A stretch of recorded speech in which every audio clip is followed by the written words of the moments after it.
Galates 5, le verset 16 à 25. Galates 5, le verset 16 à 25. Je dis donc, marchez selon l'esprit, et vous n'accomplirez pas les désirs de la chair. Car la chair a des désirs contraires à ceux de l'esprit, et l'esprit en a de contraires à ceux de la chair. Ils sont opposés entre eux, afin que vous ne fassiez point ce que vous voudriez. Si vous êtes conduits par l'esprit, vous n'êtes point sous la loi. Or, les œuvres de la chair sont manifestes. Ce sont l'impudicité, l'impureté, la dissolution, l'idolâtrie, la magie, les inimitiés, les querelles, les jalousies, les animosités, les disputes, les divisions, les sectes, l'envie, l'ivrognerie, l'excès de table et les choses semblables. Je vous dis d'avance, comme je l'ai déjà dit, que ceux qui commettent de telles choses n'hériteront point le royaume de Dieu. Mais le fruit de l'esprit, c'est l'amour, la joie, la paix, la patience. La loi n'est pas contre ces choses.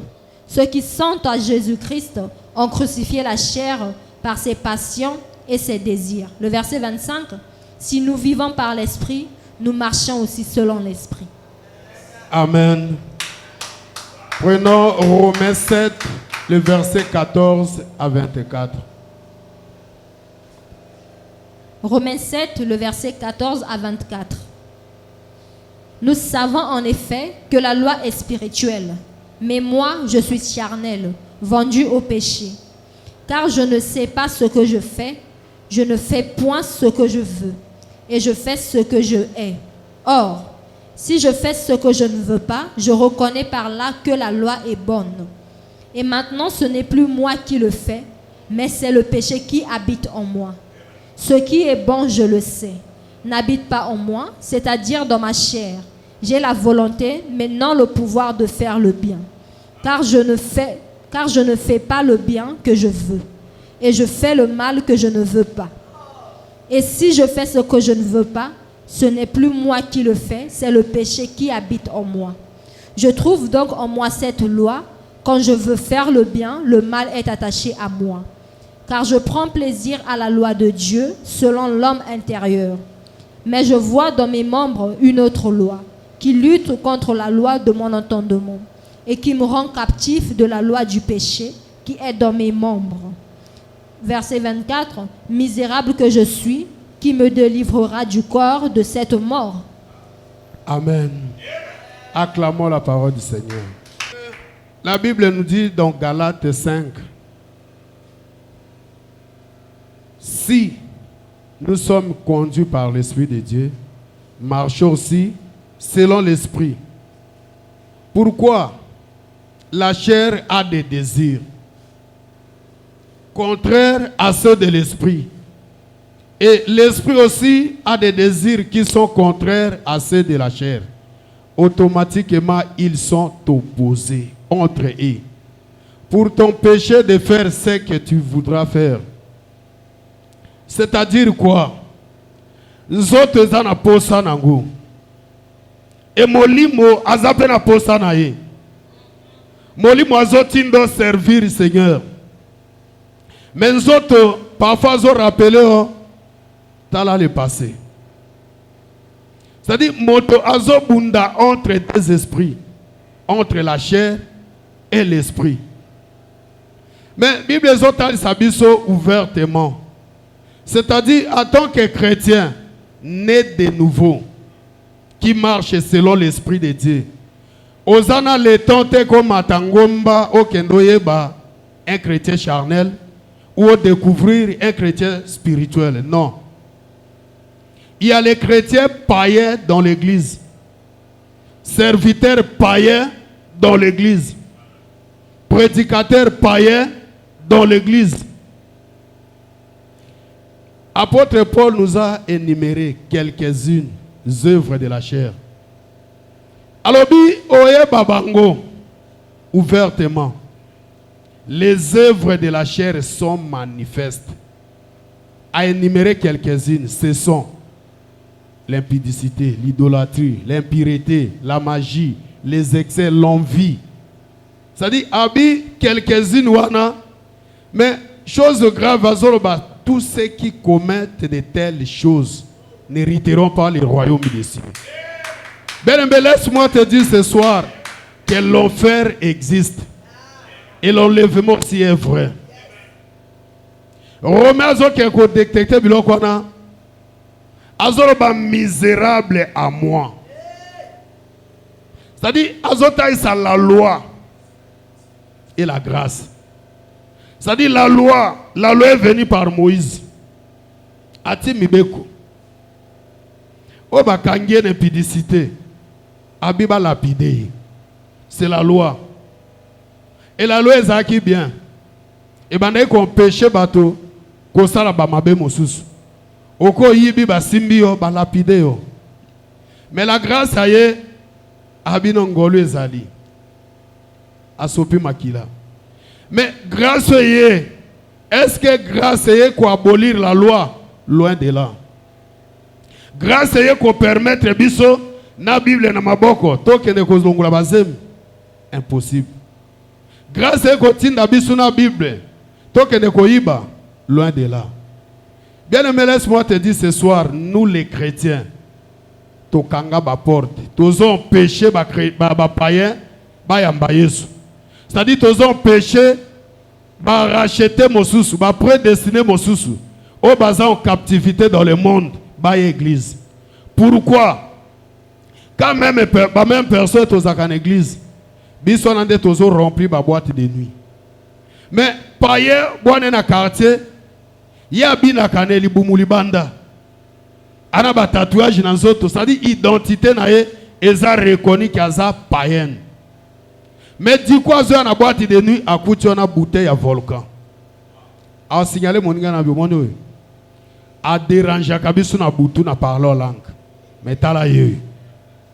Bon, na tongo au conseiller ni toke d'église. Non. Et na tongo na okozana na volonté ou na courage. Ya ko ebise ke no yaya toke kit matinal. Passé na 23h bozaki na ye. Tozo péché ba na Nzambe. O ba bongo emite mate ba yamba Yesu. Bien aimé, il y a les signes. Ba signes ozo détecter. Ozo pousser bisuto reconnaître un vrai chrétien né de nouveau. Ce n'est pas le parler langue. Ce n'est pas les dons de guérison.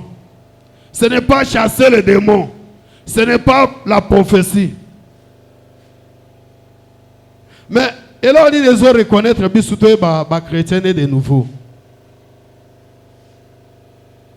Et ça, ozo pe sabiso accès ya ko approcher na trône ensemble. C'est-à-dire la sémence. Ero motayambaka Jésus-Christ comme Seigneur et Sauveur. Signe à liboso. Onzamba tiaka na kati ya moto, ce n'est pas la peur de Dieu. Non. La peur wana ezakana chrétien charnel. C'est-à-dire chrétien charnel azana la peur. Nazo servi na se a visionnaire maman Françoise. Naozana la peur naï. Mais naozana crainte naï. Parce que je suis charnel. Comme je suis charnel, le pasteur éloge et mon papa. Il a terminé à quoi on met la whisky. Nebi que papa le canzelo te naza à l'aise. Mais si on a mon voiture à papa, il y a une bouteille na c'est au père na bisu. Papa shalom. Ah, tu es là mon fils? Oui papa. Na soana baninga. Papa le qui na bimi silver na meli. Parce que nous avons manifesté seulement la peur. Mais si j'ai la crainte de l'Éternel, ça dit partout na kozala. Na mo nzambe apembe nanga. Signe où ils ont reconnaître un vrai chrétien véritablement né de nouveau, c'est la crainte de l'Éternel. Ça dit la crainte de l'Éternel et continue d'ayote au bombano. Et continue d'autres à la chrétienne église, libanda païen. Non. Ça dit partout au Kozala ou à MGPP na Brazzaville. N'infecté voyage na Pokola. Côté tout na koma na Pokola. Premier jour kabo ya manga na Pokola. na passé nuit na tongo au moins na moto mosusu amona bengo ma pasteur bonjour mais aux anoka sœur parfois aux anoka protocole ou aux intercesseuses ou aux chantes mais altitude na yo au soli na moto te mais na tongo moto bengo ma pasteur bonjour pourquoi parce que amoni fruit de l'esprit kati na yo a détecté bilembo ya mwana nzambe kati na yo mais lelo yo et comment ça a biso différence confusion côté l'église qui est chrétien et qui est païen tozo besouté ya go bible zolo ba mon peuple périt faute de connaissance ça dit sans la connaissance de la parole de Dieu okoya ko bete la Jézabel maboko Jézabel a ko lobelo ba oracle au telemi au acclamo lobi ça c'est l'ainsi dit l'Éternel or Jézabel nazaka nabilo mo na comprendre ka une chose côté nazao sa liboso avant nzamba pi mangalo bazongela ngai zonga mosana ngai totemi to swana baninga namoni une sœur azoleka excusez nga elambane zaki taché na simba nabi ndeko moso alati jina pembe mais baby na ça le signe na signaler peut-être à éviter na bengue première fois mademoiselle s'il te plaît atalinga webi charisme bana basi aleki enzamba ke a confondre moto akendo luka kuche ta zongi sou même nzela na bengue rebi se yaya excusez 2 secondes a tourner a eti akwe pembe na ngabi papa na yo pasteur ozo déranger bana basi na nzela siko mate ani no côté ya biso ya côté na zaka na pola kana soni erezi ma sœur moko vanda pembe bandote kanguba a monaki alobi mais na yo chrétien peut-être aux prophétesse c'est pour moni as pasteur mais eloko abengele za makile bebiso elamba abengote aluko makangu la sœur était confuse il fallait qu'elle soit taxi azong c'est-à-dire depuis le jour où on a compris que l'on moko que ezana 3 personnes 3 choses oyo en tant que chrétien né de nouveau okoko satan na vie na yo Omonima François Azama na biso ouente de l'Éternel visionnaire de l'église mais era makambo tout enzamba ko lobelaye à propos na yo ça doit ko ya pokosi maman ko bengo pe na téléphone Blaise tie ou tie à l'église mais parfois na poto na ko sai c'est na charnel non maman na l'église d'accord mona Emmanuel obanaye lelo imota ko même adoration d'accord maman dans un téléphone na bengi Emmanuel maman lobi yo lelo za na adoration ça dit na kosi maman pasteur le Jacob benganga oui papa au préparaki biloko na pesa ki oui papa c'est bon déjà na komoluka siko moyena préparer parce que na za charnel mais biloko misato na ebiso na vino koko sangote première chose okoko sa jamais le diable pourquoi le diable a yebi oko le kayomoko pourquoi diable a yebi yo le diable aussi c'est un ouin authentique le diable aussi a une onction supérieure diable aussi ana monda na ye pardon ana mission na ye o azona sena mokili et mission à diable ezo s'accomplir na Jean 10:10 ana mission ya ko détruire ko dérober et égorger c'est-à-dire avant détruire moto ifaye bayo avant à égorger yo c'est-à-dire ayebi yo bien et à quoi utiliser comme faiblesse na yo pour à détruire yo. Et deuxième et là qu'on constate na vie notre conscience c'est-à-dire d'être vandi boy question te tourni es-tu chrétien charnel ou chrétien spirituel c'est-à-dire ngo vandi yo moko so miyebi que awa na une église awa na au servir awa naza éternel na quatre église mais je suis charnel parce que conscience na yo eyebi oyo salaka on de yo église eyebi bisiko oyo salaka on de yo église et troisième moto oko constate c'est Dieu parce que c'est lui qui t'a créé aye bien. Oko seni. Avant, Daniel abi dès les premiers jours que tu as eu à cœur de comprendre et d'intimider devant ton Dieu, tes paroles ont été attendues. C'est-à-dire, aye baki ben intention à Daniel. Et ben intention à Daniel, erozo lukabi non. Situation non mon clarté. Il faut na quoi ta ma bonne délibon. Dans ça au moins 3 jours kaka. Et comment il a requête? Et requête n'est mati exaucement c'est kitaki. C'est-à-dire ceux qui prince des airs wana akangaki Gabriel était. Daniel ngaki azale exaucer avant quoi ta même programme. Pourquoi conscience à Daniel les alaki pire. Et Daniel a demandé qu'on se reprocher n'a rien. Katinaï. Lelo natuna kabato. Un frère a bengabi yaya. Otiki église. Nabi c'est quelle église? Église Ozaki. Ozaki na charge monene ozo kambaba. Mais otiki comment? Yaya oponi no li felo. Nabi c'est wow. Nesendeko. Oko pesanga kombo église ya Daniel. Mais Daniel a tika histoire na Bible. Ti le auto lobelaka Daniel. Oko pesanga kombo église ya Shadrach, Meshach, Abednego. Kombo église ya Eli. Oh, Eli a tellement à prier ta lobby, en fait qu'on le sache. Que c'est toi qui es éternel en Israël. Et moi, Eli, je suis ton serviteur. Moto ekiti.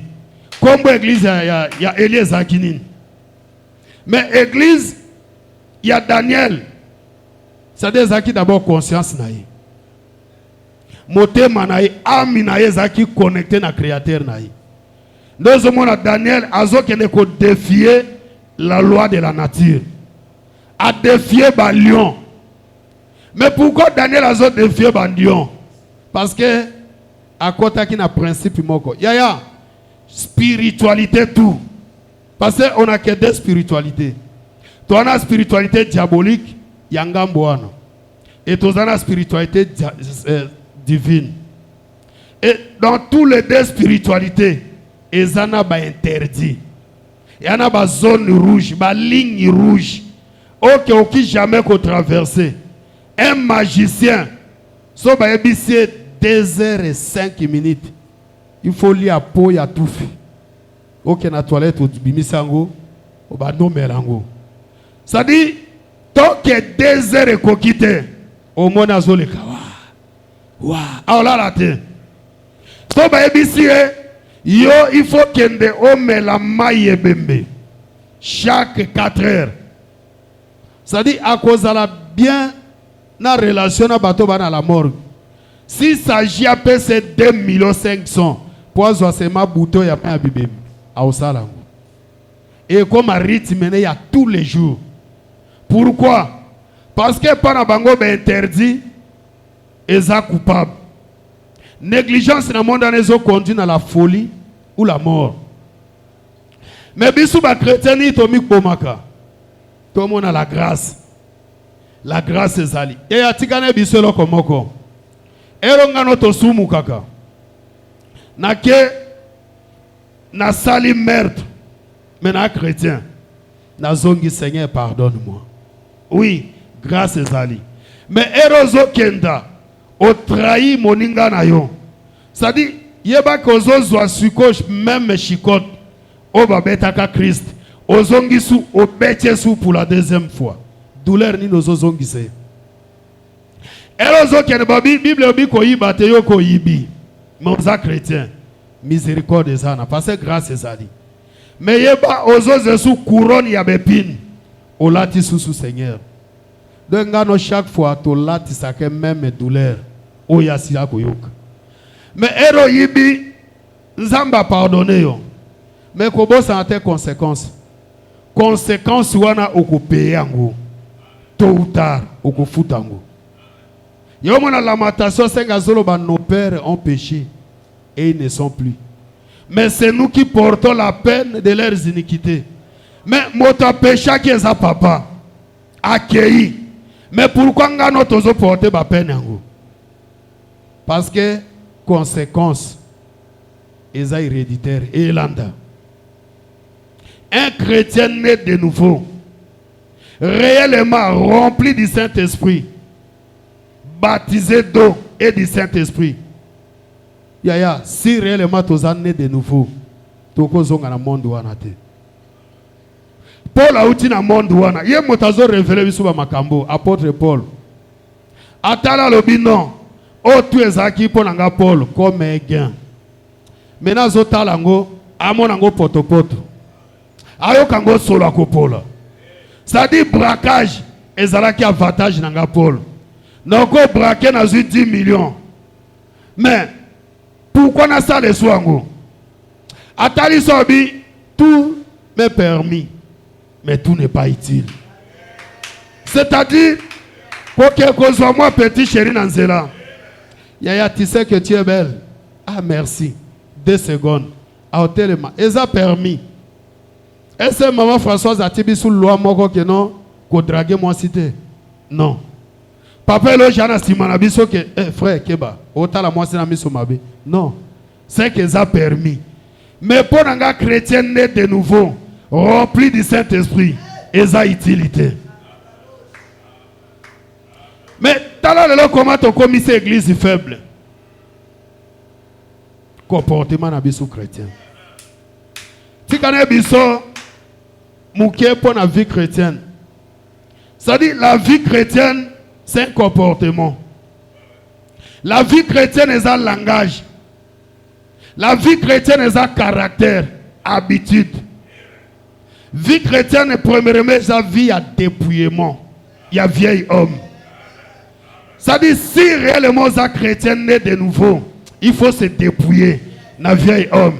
Ça dit, il faut ça le choix entre la chair et l'esprit. Nazala conduit par la chair ou conduit par l'esprit.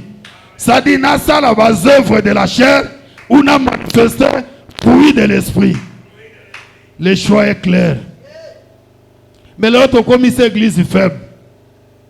Bateau en a les 12 après la mort et l'enlèvement de Christ. Après sa résurrection, Aebisaki Batotek, au moni banana, on a tiki, à partir d'aujourd'hui, on a matin. Bobenga bango ba chrétien. Non. Christ Ebisa ba oli kambo na te. Atinda bango te ke bobenga bango ba chrétien. Non. Mais comme vie chrétienne, ils ont comportement, ils ont langage, ils ont caractère, et puis ils ont sémence. À chaque fois, Paul a zo le kabatali, et l'obéli à moto, texte le Christ. Banane a zo tambola na bango. Non. Batali Jacques, même aimant. Batali Jean, les plus petits. Babi wow. Réellement, batoyo, bazaba chrétien. C'est-à-dire, combo et lata. Combo et lata. Mais ngana yo toza prolongement ya Christ. Oh le monde tiezotala. Monde tie tondi na posa. C'est-à-dire yo moto zana zemi ozolu kobota. Mais tala makambo zo manifester. À chaque fois que tu demeures dans la chair, ça dit que tu as toujours un bébé spirituel. Et tu as manifesté toujours, tu as toujours une étape de spiritualité nulle. Et ça peut manquer à part à volonté. Côté on a essayé de délivrance. Pourquoi on a déjà chrétien? Pour le but, essentiel est qu'à croire. On confesser que Jésus-Christ est Seigneur et Sauveur, obtenir miséricorde. Mais comment yo moto obtenir miséricorde? Moto zo croire au tikaresu dans la chair. C'est que quelque part la loi de la chair ils ont retenir yo. Ozo mona moto azana volonté faible. Tu as 3 types de volonté. Tu as volonté faible, volonté moyenne et la volonté élevée. Moto azana volonté faible nde yewana. Aota la bibo. Nzoto zoti nangana sumuka. Ça dit esprit na ye.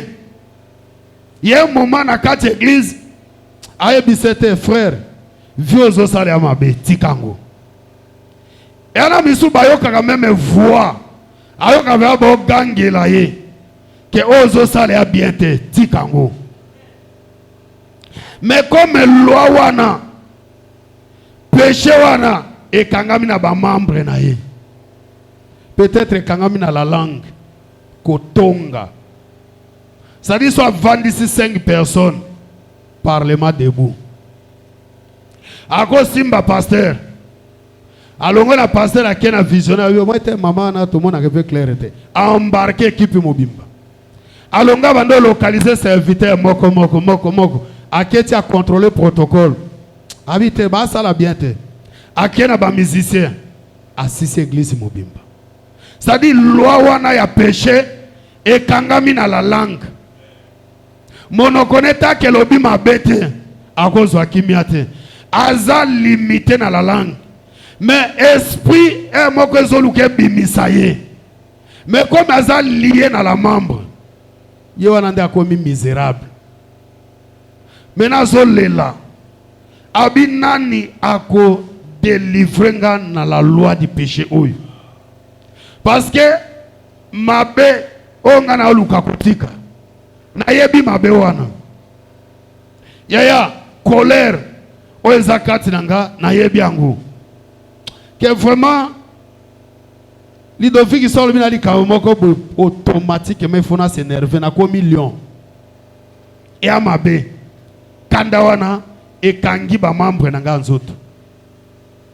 Na yebi ke mabe zo ebo mange zakanda. Mais comme mabana ezo dominer mwena kabwana ngo ezate. Mais malamu ngana yebi na bi oui. Il faut na zana patience. Parce que patience c'est un fruit de l'esprit.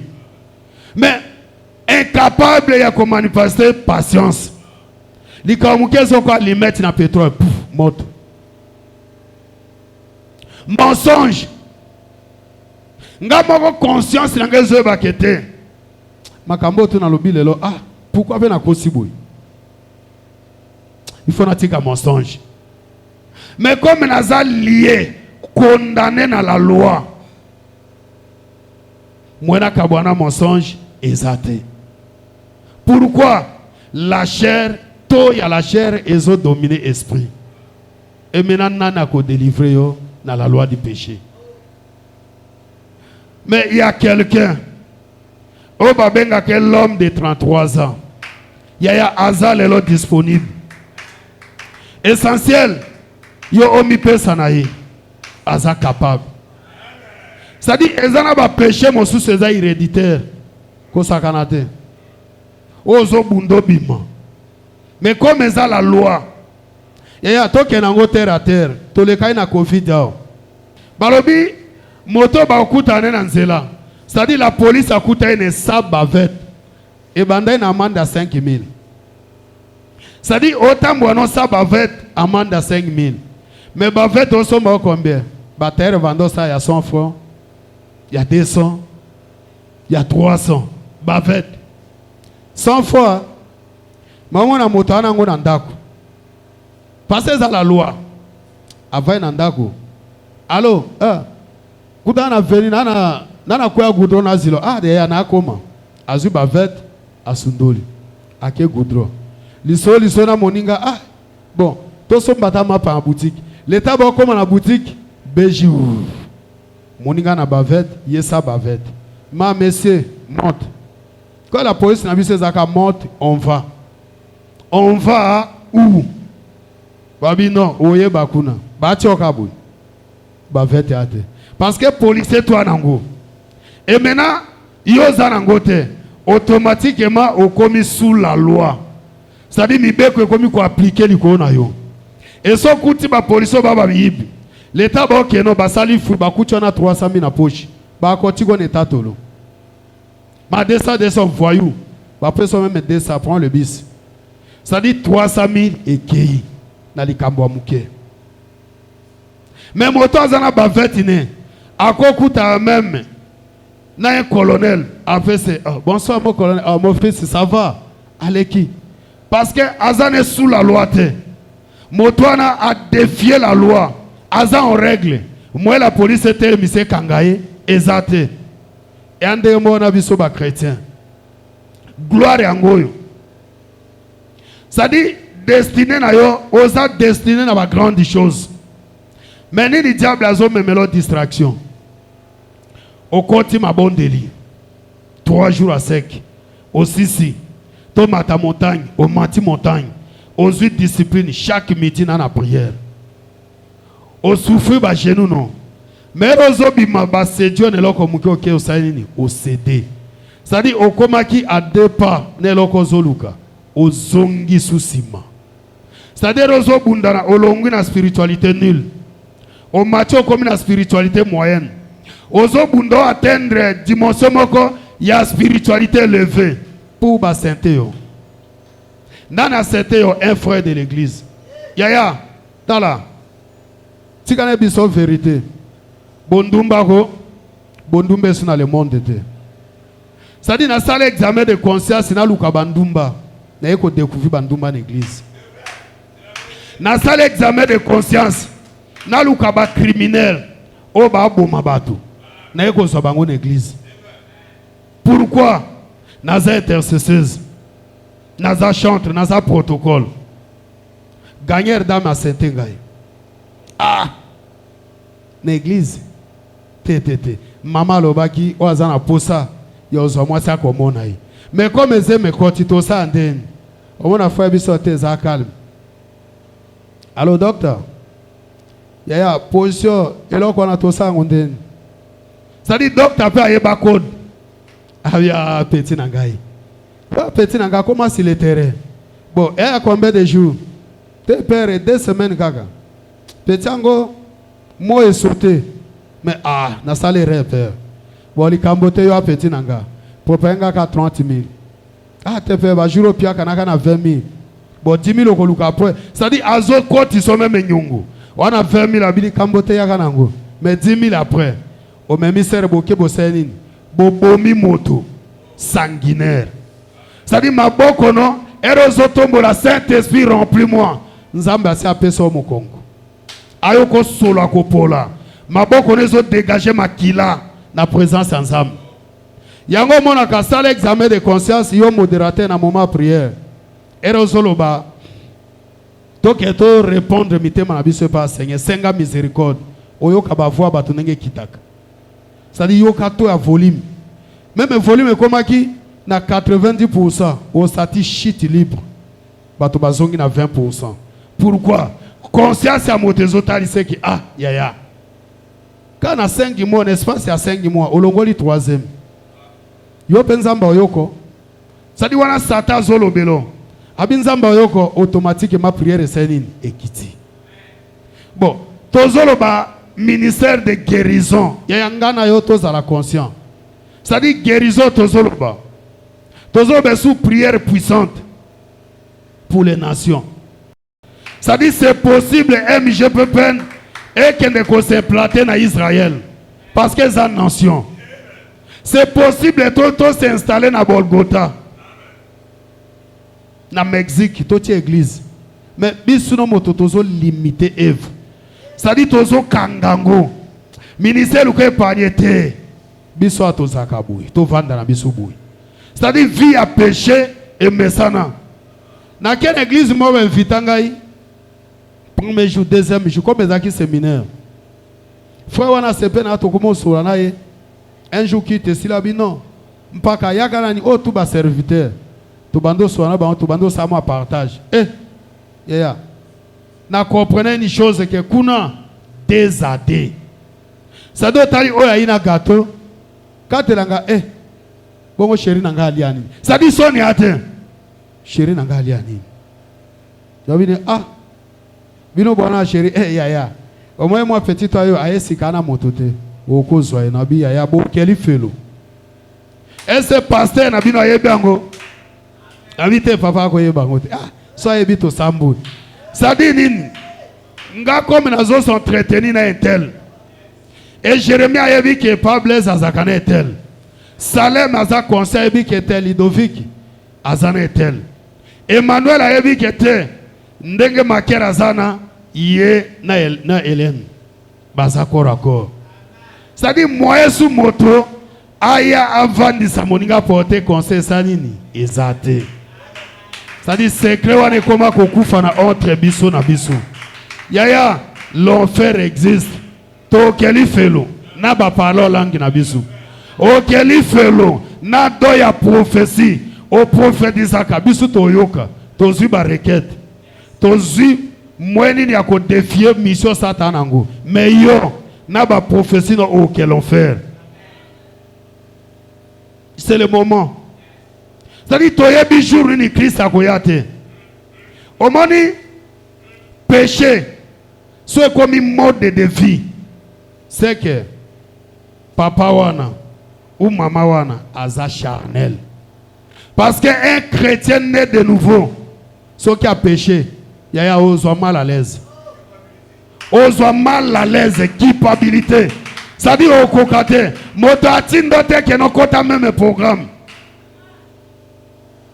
Côté na la ministère moka église avant dia bando lela. Nathalie tinabi sen de quoi na problème. Ote azo prier, te ana problème. Na fait qui ta bengabi pas blaise na kokate nini. Abi ça fait 8 ans dans kanga ciseaux. Ciseaux ça dire mais na 8 ans wana papa ya bana nanga parce que bota bana misato. Papa ngo militaire ana mission na Centrafrique ayena bambongo bazwaki abengi etie aussi à la maison ba prend un taxi abine mais makambo to tiaka de na table que si un souci kendo mona oncle na biso mbongo abana le pa oncle abi non na kanisi na ngina sa eloko moko na bana nga olozila ka fait du mois yaka tozo moi idée moko nini okosala. Parfois, moi, va déplacement, moi, va pièce et d'acabane. L'équipe sans discernement du taxi a commis. Oh, Thérèse a qui préparé. Assez qui a travaillé, J. Bah, va y avoir un milliard, bah, tu vas mélanger. Nous avons bah, graine, on se contacter. C'est la mairie, j'ai avagé comme un milieu. C'est la paire de pédales. A joué pas même. Quoi, bah, tu vas y avoir maman, bah, c'est que moi, si né. A même où, nandako. Et la sœur Azoe Bisanga Yaya a sakani nanga butu mubimba. Vers 4 heures, na oki malili. Na sutuka na nandako na ebakite. Ça dit journée wana comme ezaki mardi akoka koliate. Azolela mi se vimbiye. Abi na oye bisanza beni. 8 ans. Et mobala moni bongo azinzela kimi a bloqué téléphone. Abina me mango na justice. Mais maman le quoi ngabo. Justice ba lobani. Yomoko kendaki. Lo ezaki bokutana noko ne yende akutana noko. Mais yoko mokutana kine c'est que on contourner noko no. Sibi abi ya na ofunde pa na nzambe. Vraiment na kimiate. Na bengi bande ko to zuser wana to exhorter. To teti to prier ne to sisi. Ako mi funde pa pasteur. Abi papa regarde. Pasteur azongisi se pa na biso. Aibo sala bosa bozongisi. Est-ce que lelo na MGPPN tokozwa ba espèce ba ser abongo? Tona mama moko oyo fruit de l'esprit c'est le cadeau. Ça dit a commandé Christ. Pasteur azay image à Christ. Fruit de l'esprit c'est le cadeau. Au moins avenza maboyo. Ah, maman ça qui est bébé. Moi, je me maman moko abi papa to ça ni. Aka mwana to limbisai. Ça dit ça occasion oya komi fundo moko. Yaya koko samate Josué sacrificateur. Josué a tellement liboso hôtel à offrir. Mais Bible ba Satan était à ses côtés pour l'accuser. Tous un accusateur moko aza puissant. Oh, même au salango na désert. Satan a mon makambo tout mais azana ben formateur n'est partout. Na quartier azana bango. Na riel ana bango. Na lopango yo vanda ka Satan ana bango. On a kenda à l'école, l'école azana bazajana yi. Ote nazana église MGPPN azana bazajana yao. Nana obino ke biso tout au 20 ba chrétien. Nana ebiso bongo. Que biso tout au fait toi chrétien. Non. Satan ebi pe banane na kati na biso. Enzambe pa ebi boya ye. Mais problème anini. To bongo la mitema. To bongo la mitema yaya. To se convertir jusqu'à quand on cause l'esclave sous la loi. Jusqu'à quand on abandonne la misérable à moi. Dans la condition misérable. La chair.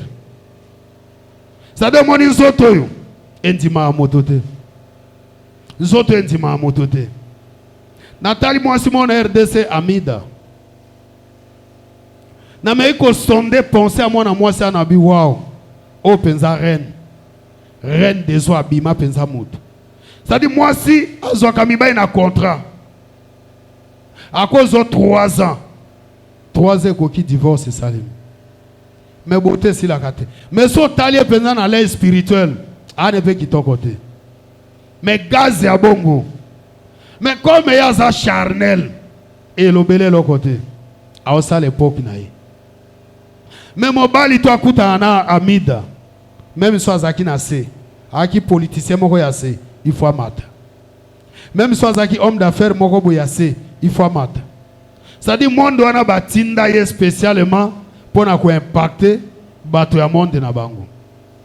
Ne biso secret moko lo resaka ke no yo okuya na ba makambo wana. Aussi longtemps au cause loko ya diable to remettre ye. Chaque fois que ça na simba na yo. Ça dit so ba landa yo. C'est que ba omone loko na bango ya kati na yo.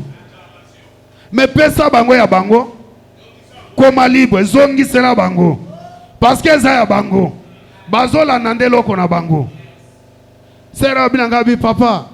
Ça dit mibali balanda nga bango moko na bia. Sala examen de conscience nini ya bango ya côté no. Mototeka fufu même 19 batoka ndako ni. Kokoko. Oui, nani sukuna te mama fufu ya boni piaka ya 250. Pourquoi? Abimaki azongi mebilia batiake fufu bimuke fa ko asalo seku ya fufu. Akoyo toke ndako ya moto ateka ba comprometer. Akotoke moto ateka ba fufu. Parce que on a besoin de foufou. Mais jour moto na ko ba décider na teke sou foufou te. Population ba yesu na ndako nete. Jour lo bangana makale sili. Ba yesu toke te baluka makala. So ba zoye pa nese ba mone loko ba nango besoin eza. Yango ba yo.